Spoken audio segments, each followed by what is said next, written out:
Ya, selamat siang Bapak Ibu semuanya. Nah, Bapak Ibu, pada video kali ini kita akan sama-sama menyaksikan bagaimana Bapak Ibu bisa membuat satu assignment untuk anak-anak bisa mengumpulkan di Teams Bapak Ibu. Oke, baik Bapak Ibu, untuk lebih jelasnya mari kita sama-sama melihat video tutorial membuat assignment di Teams kali ini Bapak Ibu. Selamat menyaksikan. Langkah pertama untuk membuat assignment adalah kita masuk ke dalam Teams yang sudah dibuat oleh admin sekolah. Saya berikan contoh di sini Teams SLHKH 7ABCD Pendidikan Agama Kristen tahun ajaran 2020-2021. Nah, kita klik di General. Di sini sudah ada tab Assignment yang disediakan Teams untuk kita membuat tempat untuk mengumpulkan tugas. Nah, kita klik di assignment.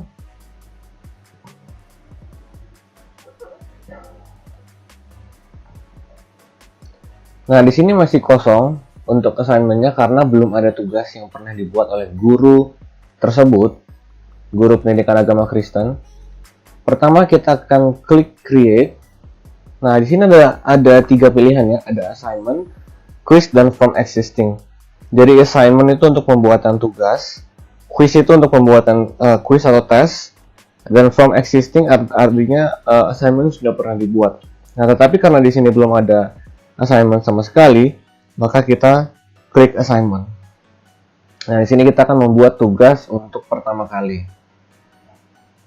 Nah, pertama-tama di sini ada beberapa bagian yang saya akan jelaskan. Nah, di sini adalah title. Title ini adalah judul tugasnya. Ini tugas apa? Nanti silakan Bapak Ibu buat judulnya. Nah, di sini saya kasih contohnya karena ini agama Kristen.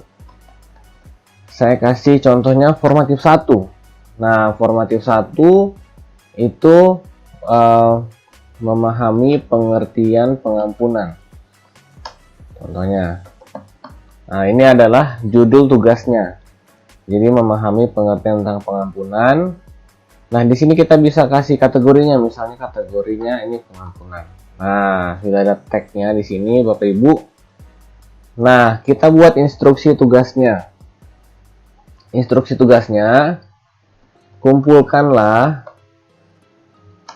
5 soal esai tentang materi pengampunan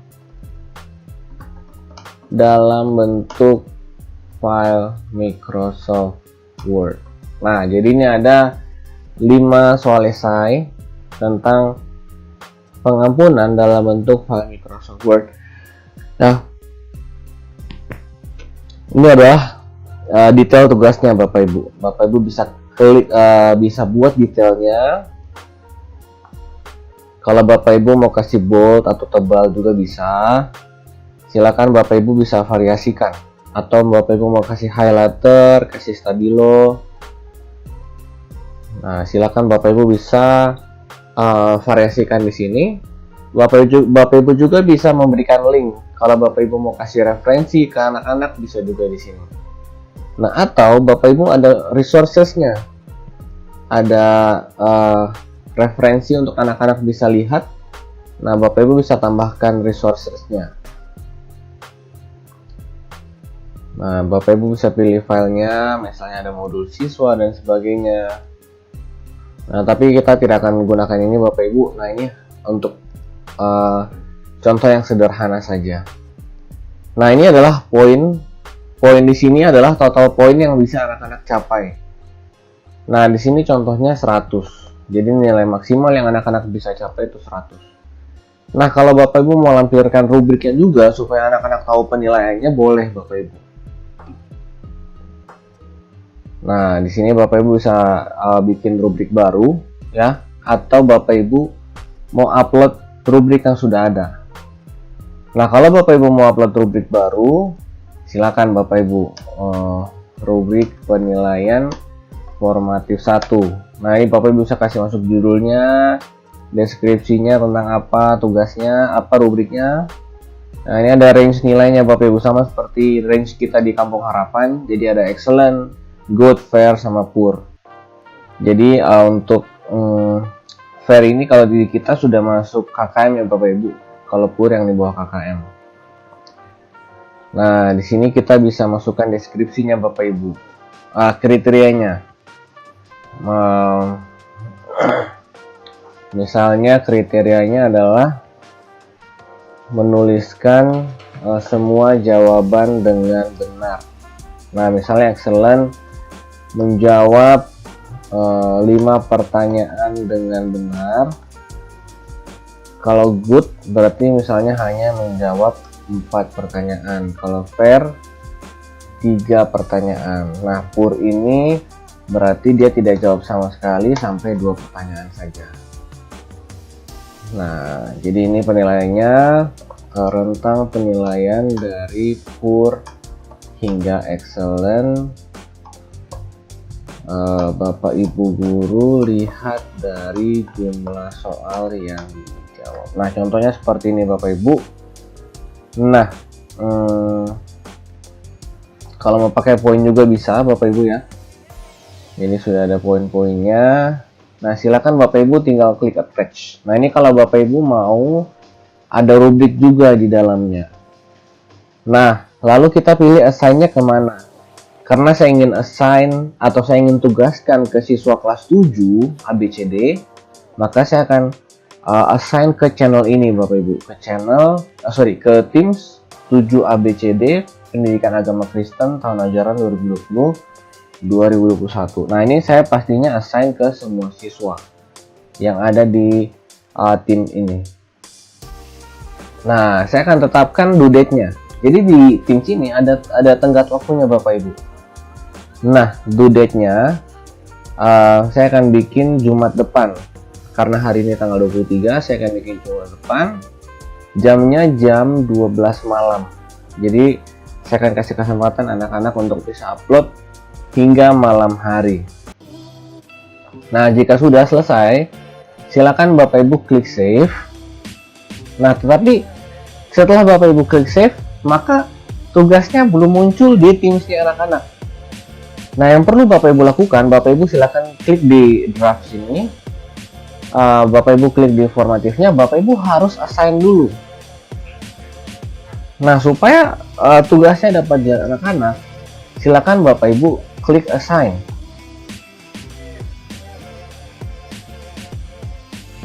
Nah, setelah di assign, maka Bapak Ibu akan lihat anak-anak sudah bisa melihat tugasnya di Teams-nya anak-anak.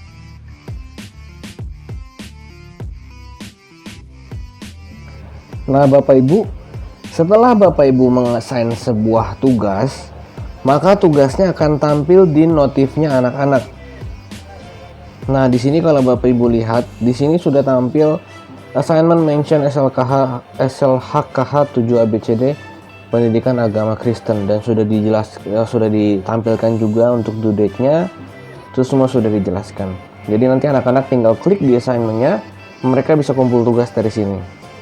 Nah, sekarang saya akan masuk menggunakan akun anak-anak.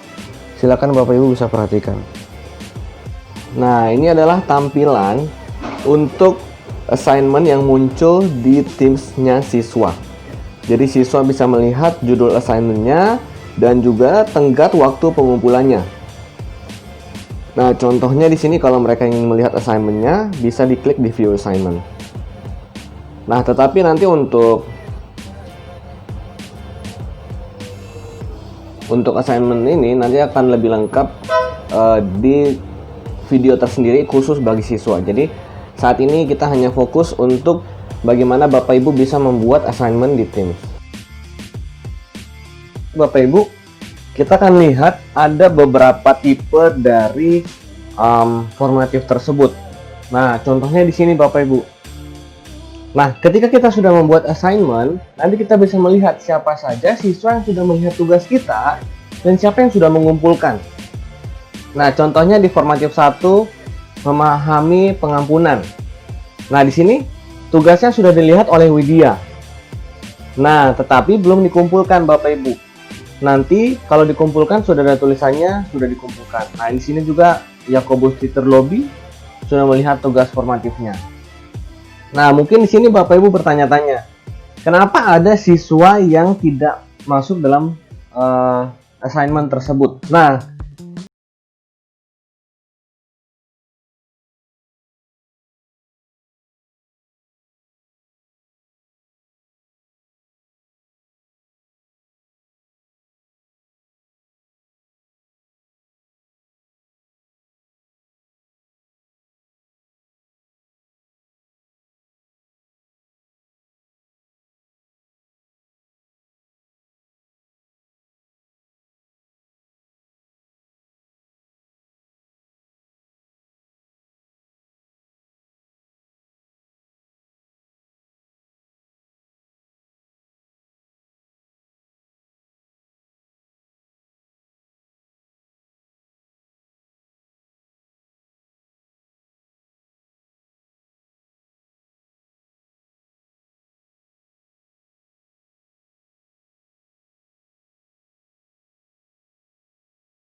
ini kalau kita aktifkan Bapak Ibu, meskipun siswa sudah lewat dari due date, ada waktu untuk tugasnya ditutup.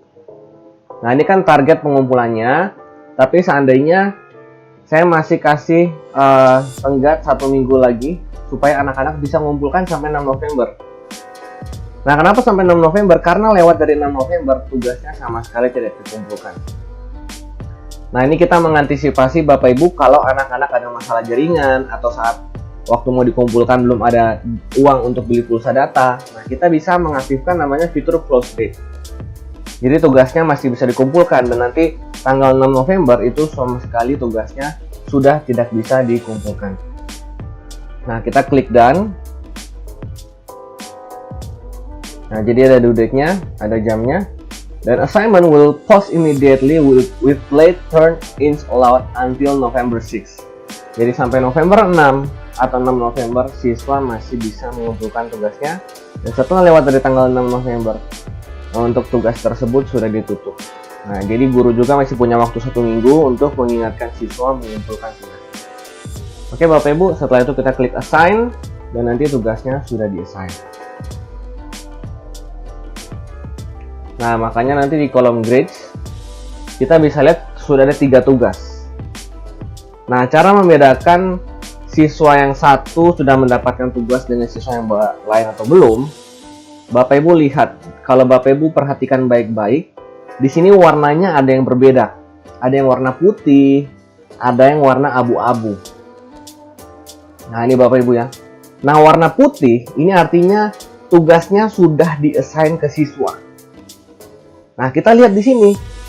Karena Widya Astuti Yoku masuk setelah tugasnya desain, dia belum menerima penugasan dari guru. Ya, singkatnya seperti itu Bapak Ibu. Nah, oleh karena itu, kita khusus membuatkan satu assignment lagi untuk Widya bisa kumpulkan. Nah, tadi yang seperti saya sudah jelaskan di bagian awal, kalau Bapak Ibu sudah terlanjur membuat tugas, silakan Bapak Ibu bisa assign satu tugas tersebut, tugas yang sama Bapak Ibu assign ke satu siswa saja. Nah, sehingga mereka semua mendapatkan penugasan yang sama Bapak Ibu.